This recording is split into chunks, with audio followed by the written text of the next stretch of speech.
Assalamualaikum warahmatullahi wabarakatuh. Perkenalkan, nama saya Syara Junior dari kelas R5H dengan NPM 2023-1250-0452. Di sini saya akan menjelaskan tentang rencana pelaksanaan pembelajaran atau RPP yang sudah saya buat untuk menempuh mata kuliah pembelajaran PPBI.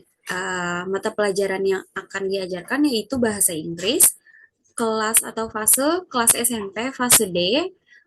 Topik yang akan diajarkan yaitu reading, descriptive text. Alokasi waktunya selama kurang lebih 2 jam. Yang pertama itu ada tujuan pembelajaran, di mana siswa mampu memahami isi gagasan utama dan detail penting dalam teks deskriptif sederhana, serta mempresentasikan informasi kembali secara lisan maupun tulisan. Yang kedua itu ada profil pelajar Pancasila, di mana siswa mampu mengidentifikasi informasi penting dalam teks deskripsi tersebut, terus menemukan makna kosakata baru berdasarkan konteks, lalu menganalisis struktur teks deskriptif tersebut, lalu mereka akan merangkum isi teks dengan bahasa sendiri. Selanjutnya ada materi pembelajaran. Materi yang akan diajarkan itu yang pertama pasti teks deskriptif, yang kedua ada strukturnya, identification sama description, yang ketiga itu ada ciri kebahasannya like adjective, non-phrase, and simple present tense. Terus yang keempat itu model dan metode pembelajarannya. Yang akan digunakan modelnya itu think, pair, and share. Terus metode yang digunakan itu siswa membaca terpandu, terus ada diskusi dan juga presentasi.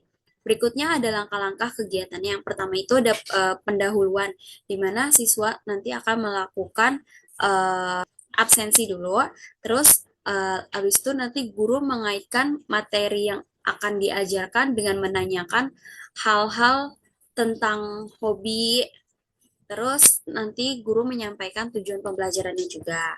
Yang kedua itu kegiatan intinya. Di kegiatan inti ini ada tiga. Yang pertama eksplorasi, di mana yang pertama guru menjelaskan struktur teks dan kosakata kuncinya.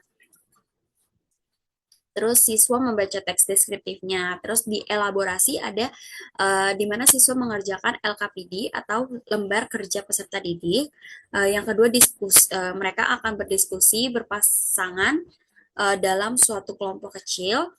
Terus yang ketiga ada konfirmasi, di mana mereka sudah buat hasil ringkasan tersebut nanti akan mereka presentasikan. Terus nanti akan ada umpan balik dari guru. Terus ada penutup, di mana penutup ini akan ada refleksi pembelajaran, terus penugasan menulis hobi siswa, terus ada penilaian yang ada dua. Yang pertama formatif, yaitu melalui kuis, diskusi, dan observasi. Terus ada sumatif, ada dua, ringkasan teks dan juga hasil presentasi. Di sini ada instrumen soal reading. LKPD-nya lembar kerja peserta atau lembar kerja peserta didik, nama, kelas, tanggal. Yang pertama itu ada bagian kosakata atau vocabulary in context. Jadi mereka harus nyari arti dari kata hobi, free time, relax, usually, improve, and imagination. Terus bagian kedua Q&A, question and answer, ada 5 pertanyaan. Terus yang ketiga itu mereka akan membuat ringkasan atau summary-nya. So, mungkin itu saja. Next video selanjutnya akan mulai pembelajarannya. Assalamualaikum warahmatullahi wabarakatuh. Hello, good morning everyone. Today we will learn about descriptive text. Okay, now definition of descriptive text. Definition of descriptive text is a type of the text that describe a person, place, animal, or thing in detail. The purpose of descriptive text is to give clear information so the reader can imagine the object being described.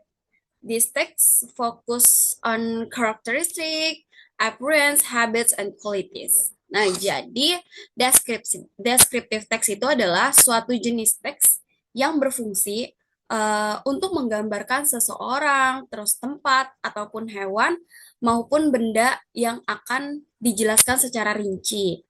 Nah, tujuannya itu supaya pembaca dapat membayangkan objek yang akan kita deskripsikan seperti itu. Next,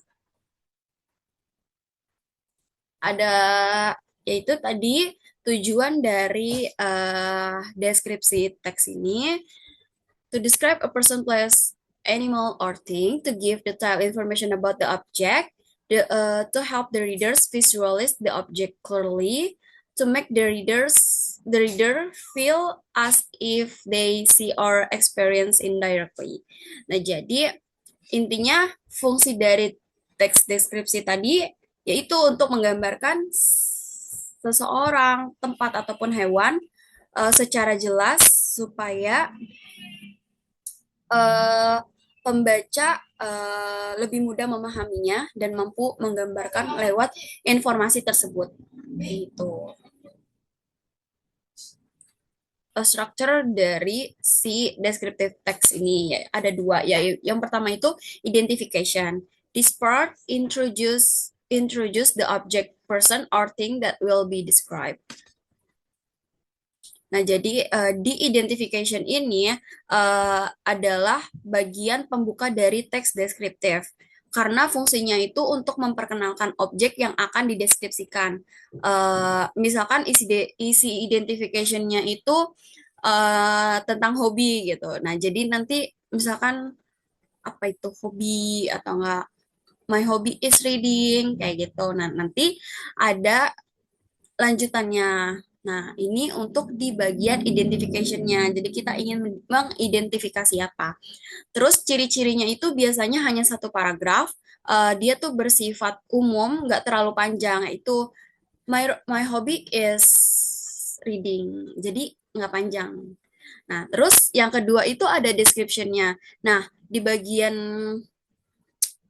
deskripsi ini adalah bagian inti di teks deskriptif karena dia fungsinya untuk menjelaskan secara rinci tentang objek yang akan dijelaskan.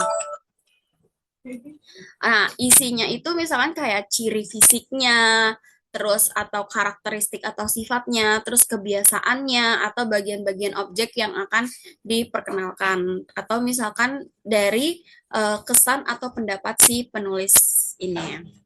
Nah, ciri-cirinya biasanya terdiri dari beberapa paragraf.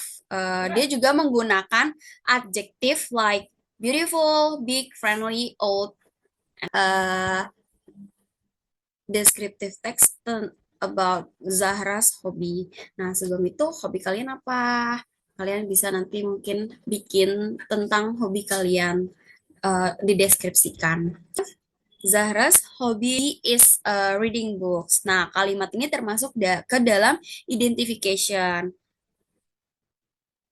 Because the sentences introduce the subject of the text. Nah, artinya kalimat ini tuh memperkenalkan siapa yang akan dibahas dan apa topik dari teks tersebut, yaitu Zahra dan hobinya. Setelah identification, we move to the next part, yaitu deskripsinya. Bagiannya dimulai ketika teks mulai menjelaskan detail tentang hobi si Zahra. Contohnya, she likes reading storybooks and novels in her free time. Readings makes her feel relaxed and happy. She usually reads books in the afternoon or before going to bed. Her favorite place to read is her bedroom because it is quiet and comfortable. Sometimes she reads while listening to soft music. Through her hobby, Zahra can gain knowledge and improve her vocabulary. Reading also helps her imagination grow. That's it. That's why reading is a very meaningful hobby for Zahra. Bagian she usually reads books and sampai while listening to soft music itu masih bagian deskripsi. Tapi pas bagian through her hobby, Zahra can gain new knowledge and sampai hobby for Zahra itu ada dia masuk ke bagian this part explain this benefit of her hobinya. Jadi itu masuk ke bagian keuntungan ada language features-nya yang tadi kita gunakan di descriptive text itu yang pertama ada simple present tense, kita pakai simple present tense, and then kita pakai adjective like beautiful, quiet, active, comfortable. And the third ada specific nouns, kita pakai Zahra, books, and bedroom. Yang keempat ada relating verbs like is, has, likes. Terus ada action verbs-nya kayak read, enjoy, and improve. Oke, next slide. Kita akan coba isi vocabulary yang ada di teks tersebut. Di sini ada hobi, free time, relaxing, usually improve imagination. Nah, nanti kalian jawab arti dari kata hobi, free time, relaxing, usually improve imagination. Oke, saya kasih waktu mungkin nanti untuk kalian mengisinya. And then, ini jawabannya. Jadi hobi itu adalah hobi atau kegemaran atau kesukaan. Free time itu adalah waktu luang. Relaxed itu santai. Usually, biasanya. Improve itu untuk meningkatkan. Imagination itu ada imajinasi. Next slide. Oke, di sini ada question and answer question. Nanti kalian bisa jawab, what is Zahra's hobbies? What kind of blah blah blah blah blah. Oke, nanti kalian bisa jawab. Oke. And then ini answer-nya. Ini answer, kita jawab bareng-bareng ya. What is Zahra's hobbies? Tadi kita bisa lihat hobinya Zahra itu apa.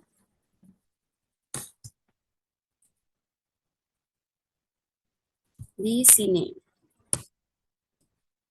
Nih, Zahra's hobbies is reading books. Berarti hobinya Zahra yaitu membaca, membaca buku. Zahra's hobbies is reading books. Number two, what kind of books does Zahra like to read? Jadi buku jenis apa yang disukai oleh Zahra? Nah, jawabannya she likes reading storybooks and novel. Jadi si Zahra ini suka membaca buku cerita dan juga novel. When does Zahra usually read books? Kapan biasanya Zahra membaca buku? The answer, she usually reads in the afternoon or before going to bed.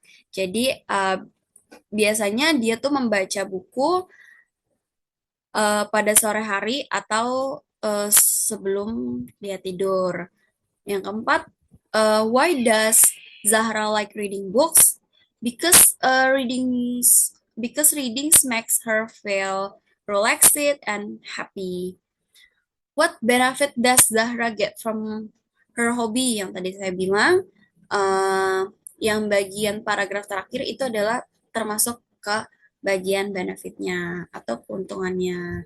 Jadi katanya she gains new knowledge, improves her vocabulary, and grows her imagination. Jadi dengan dia membaca buku, dengan hobinya yang dia lakukan yaitu membaca buku, dia bisa mendapat pengetahuan baru atau bisa meningkatkan kosakata yang dia miliki, mampu mengembangkan imajinasinya juga kayak gitu. Dan nanti kalian bisa jawab sebelum lihat answernya. Next, oke, di sini ada summary-nya. Jadi nanti kalian buat summary-nya sendiri. Terus nanti hasilnya kalian bisa presentasikan melalui bentuk video supaya nanti bisa menilainya nanti. Nih, summary-nya. Nah, jadi the text describes Zahra's hobbies, which is reading books. She enjoys reading storybooks and novels in her free time, especially in the afternoon or before going to bed. Readings help Zahra feel relaxed, gain new knowledge, improve her vocabulary, and develop her imagination. Jadi teks menyimpulkan bahwa hobinya Zahra itu sangat bermanfaat. Melalui kegiatan membaca buku, cerita atau novel, di waktu luangnya, Zahra merasa lebih rileks, terus dapat memperoleh pengetahuan baru, memperkaya kosakata, dan juga dia bisa mengembangkan imajinasinya ini. Oke. Nah, itu dia tadi kalian bisa ngisi questionnya uh, tentang pembelajaran deskriptif teksnya. Nanti kalian bisa coba bikin deskriptif teks tentang hobi. Itu saja dari saya, kurang lebihnya mohon maaf. Wassalamualaikum warahmatullahi wabarakatuh. See you.